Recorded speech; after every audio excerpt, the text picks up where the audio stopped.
Welcome to the Clarity Challenge. My name is Mason I.B. West. I am the facilitator at the Clarity Challenge.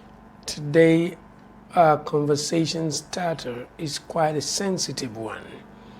We talked about, our focus was about maximizing the blessedness of being single. Number one, we are thinking that being single is a blessing.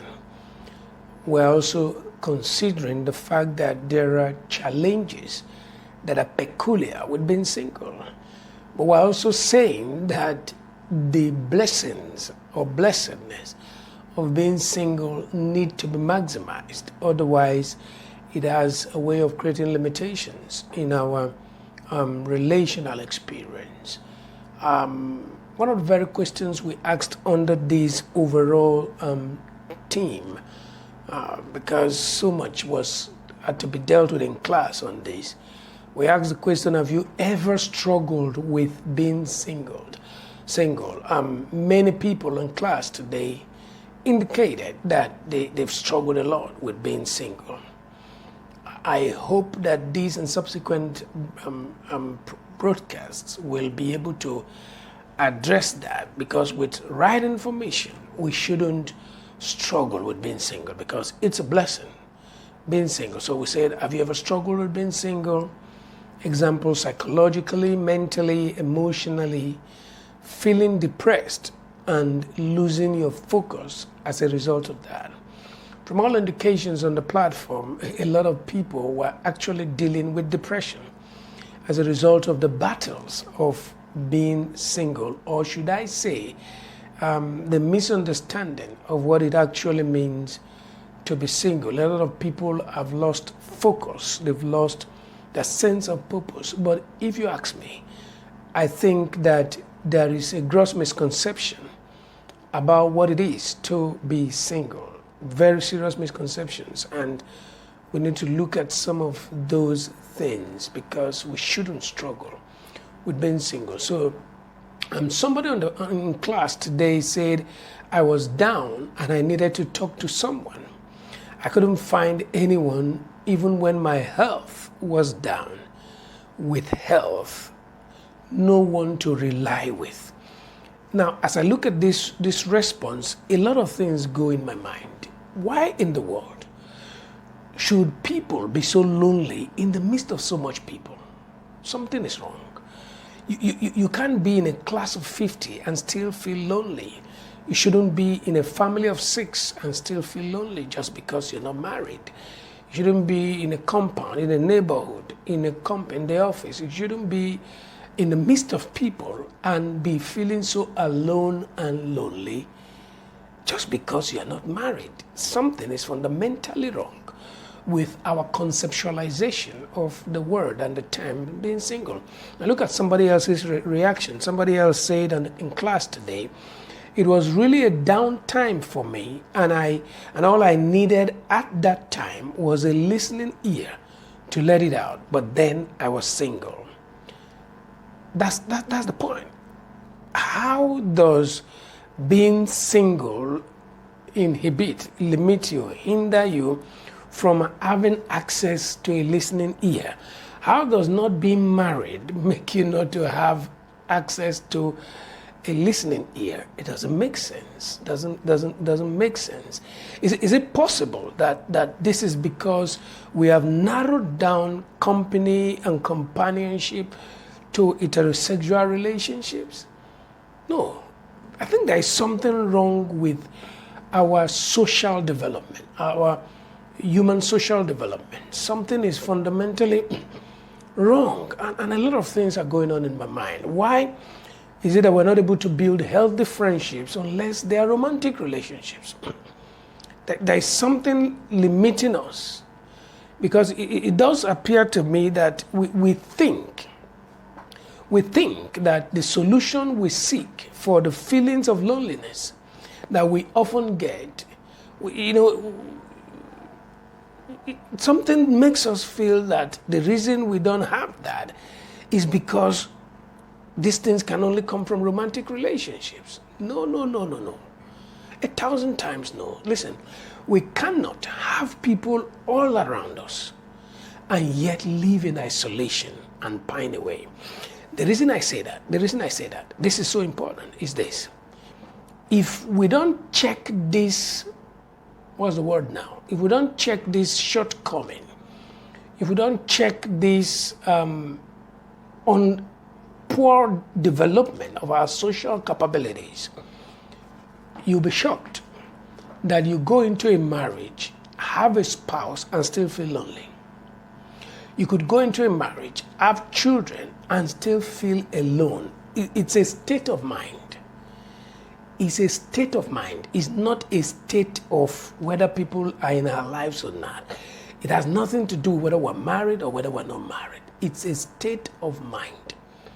And it's so important. I think that Christians, maybe everybody, but Christians in particular, must learn how to develop valuable friendships. Otherwise, it doesn't make sense. A lot of us are doing life alone just because we do not have a person of the opposite sex in our lives. It is a very serious imbalance in our socio-spiritual development, a very debilitating shortcoming, hindrance in our social spiritual development, and it's affecting so many things. It's affecting us in ways and manners that are amazing. I'm telling you. And it's so important. I believe it's not because we're single. Take that home. Take it from me. It's not because we're single. It's not because we're single. It's not because we're single. It is because we think that the only way out is when we are in a heterosexual relationship. There has to be a shift in our minds. There has to be an adjustment in the way we think. Our outlook, our perception of life must change. It's so important. Another person on the platform said this, and I want to pick something from that.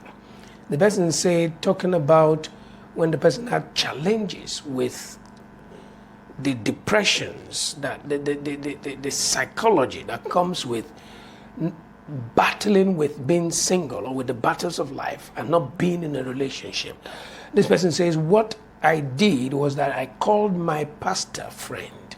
I called my pastor friend when it was too much for me, and he prayed for me and gave me words of encouragement. Look at that. This person was not in a relationship in the sense of a romantic relationship, in the sense of a dating relationship, in the sense of a marital relationship, in the sense of anything. But this person reached out to a pastor friend, shared the problem with the person, and the person prayed for her and encouraged her.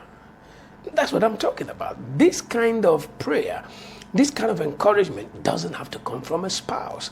It doesn't have to come from a girlfriend. It doesn't have to come from a boyfriend. It doesn't have to come from a romantic setting. It doesn't have to.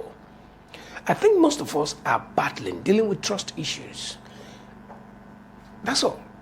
You had a previous relationship, somebody messed with you, somebody did something that you didn't expect the person to do, and then now every other person must suffer for other people who hurt us.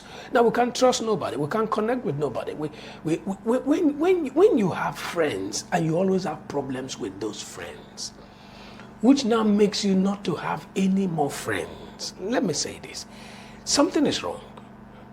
When you go into marriage, that attitude will go with you. You will still be in a permanent relationship, as it were, with a spouse, and still be having issues with that spouse. People who are not able to sustain friendship cannot sustain marriage, because friendship is a fundamental requirement for to sustain marriage. Fundamental, indispensable requirement. 5 years ago, I lost my spouse. I was predeceased by my spouse to cancer-related complications. In the moment of that grief, one of my friends she invited me to the presidential hotel with her husband. We sat by the pool, and they asked me a question and got me talking. They just said they just wanted me to relax by the pool, and they just wanted me to talk. And for over 2 hours or more, I was talking. I was the one talking. They were just listening and interjecting. I just vented my hunger. I just released my pain, released my grief and anguish just talking. I talked and talked and talked until I got relieved. Amazing friends, amazing couple. You don't want to know how amazing that time they had with me was. A couple of weeks after that, another friend of mine she invited me to the same presidential hotel, and we were at a coffee bar over a cups of drink or whatever, over drink, and then she just asked me a couple of questions, and I began to offload. I began to talk. I just talked. I just expressed myself. I just spoke. I just released the vent in me, the pain. You have no idea the healing that came from all of that. Then take it down the line, close to the funeral ceremonies. I was still battling with a whole lot. And then this friend of mine came to the house with his wife and just sat by the side and began to pray. They were not necessarily praying for me or with me, but they just started praying. And I was seated there. At the point in the prayer, I joined the prayer. I was so overwhelmed by the prayer, then I knelt down on my own side of the chair, and then I faced back. I turned over on the chair and then began to pray. The presence of God enveloped the room and came upon me. For the first time, I felt a burden lift from my shoulder in the atmosphere of that prayer. Listen, I could give you examples upon examples upon examples upon examples. Now, I had a spouse, but now she's no more. She was no more at the time. Now, I needed some kind of connection, some kind of encounter, experience that needed to come from people. But it didn't have to come from my spouse. Of course, she was no more there. But friends, well-wishers, people in my life were there when I needed them the most. And such a blessing that cannot be quantified. How in the world can we live so alone in the midst of a crowd? It's a state of mind. It's a mental health issue. It's a serious issue, and it needs to be dealt with. It is this mental health issue that a lot of us take into relationships, into marital relationships, that make the marital relationships crash. This kind of state of mind is not good for a marriage. If you move into a marriage with this kind of state of mind, it will mess up the whole thing. You need, people say, I'm an introvert. I'm not a people person. Excuse me. Excuse me. Who was an extrovert? Who was a people person? I'm a very private person. Conservative, introverted, but not again, excuse me, not again. Is the reason why Tim LaHaye wrote the book Spirit Controlled Temperament, because by the help of the Holy Spirit we can control our temperament. I may not necessarily be extroverted today, but sure, not introverted. Maybe I should be an ambivert, in between.